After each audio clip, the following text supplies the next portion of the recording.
На экспозиции представлено больше за 200 экспонатов. Тут демонструются разностайные книжные выдания, фотографии, схемы реализованных и запланованных архитектурных объектов доброупорядкования, мастацкие работы с краевидами нашей столицы и макеты монументальных помников, які існують у Беларуси.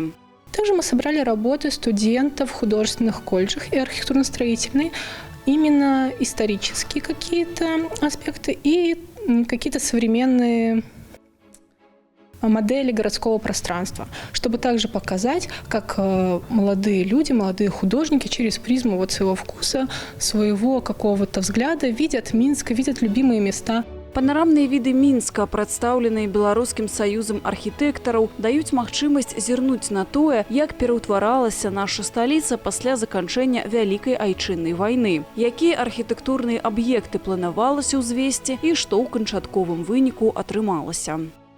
На выставке представлены скульптуры белорусского скульптора Максима Петруля. Эти все скульптуры можно найти в городском пространстве. Это скульптура «Ангел» и «Контрберт». Вот, они находятся на проспекте Победителей, проспекте Дзержинского.